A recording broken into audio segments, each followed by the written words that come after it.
Sir, Jetpur શહેરના એક નકલંક road ઉપર એક ઘરફોડ ચોરી થઈ હતી. આ ચોરીમાં શું શું વસ્તુ ચોરાણી હતી અને તેમાં આરોપી કોણ નીકળ્યા અને શું શું વસ્તુ ચોરાણી?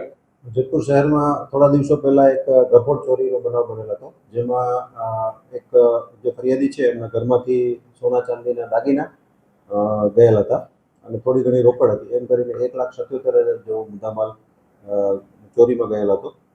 એમાં પોલીસે ઇન્વેસ્ટિગેશન કરી સીસીટીવીને બધું ચેક કરતા એમાં એમના ઘરની એક છોકરી જ આરોપી તરીકે સંડોવાયેલી નીકળેલ હતી.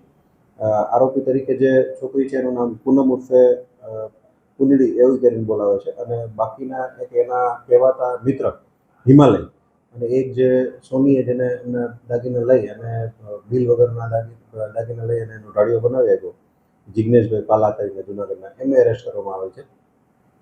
ત્રણેય આરોપીને એરેસ્ટ કરી અને તેમની તમામ પાસેથી મુદ્દામાલ રિકવર કરી અને 100% મુદ્દામાલ રિકવર કરી ત્રણેય આરોપીને ધોરણસર અટક કરવામાં આવે છે. પૂનમ છે એમને પોતાના જ ઘરમાં ચોરી કરી, તો એનું કારણ શું હતું? શા માટે એવું શું બન્યું કે એમને ચોરી કરવી પડી અને એ પણ પોતાના જ ઘરમાં? પ્રાથમિક પૂછપરછમાં અમને એવું જણાવેલ છે કે પૂનમ જે છે એમની પણ સગાઈ થઈ ગયેલી છે અને એની એક નાની બહેન છે એમની પણ સગાઈ થઈ ગયેલી છે. એટલે એમને જે ચડાવવામાં આવેલા હતા દાગીના અને પૂનમને જે છે એમને પોતાને જે સગાઈ નક્કી થઈ છે ત્યાં એમને પસંદ ન હતું અને એમના એક મિત્ર છે એમની સાથે એમને પ્રેમ સંબંધ હોય એવું ફલિત થતાં એમણે આ ચોરીને અંજામ આપેલ છે.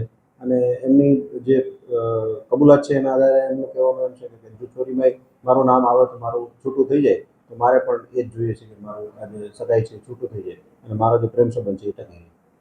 એમાં આરોપી જે છે પૂનમ, એમને કેટલા સમયથી પ્રેમ સંબંધ હતો? એ પ્રાઇમરી ઇન્વેસ્ટિગેશન હજી ચાલુ છે. એમાં બહુ ડિટેલ મારી પાસે નથી, પણ પ્રેમ સંબંધ ધરાવતા હતા ને એના જે મુદ્દામાલ છે એ પણ એમની પાસે જ રાખેલો હતો અને ત્યાંથી પણ રિકવર કરવામાં આવેલો હતો. આરોપી ઉપર કોઈ ગુનાહિત ઇતિહાસ ઇતિહાસ જણાયેલ નથી, પણ હજી પોલીસ વેરીફાઈ કરી રહી છે.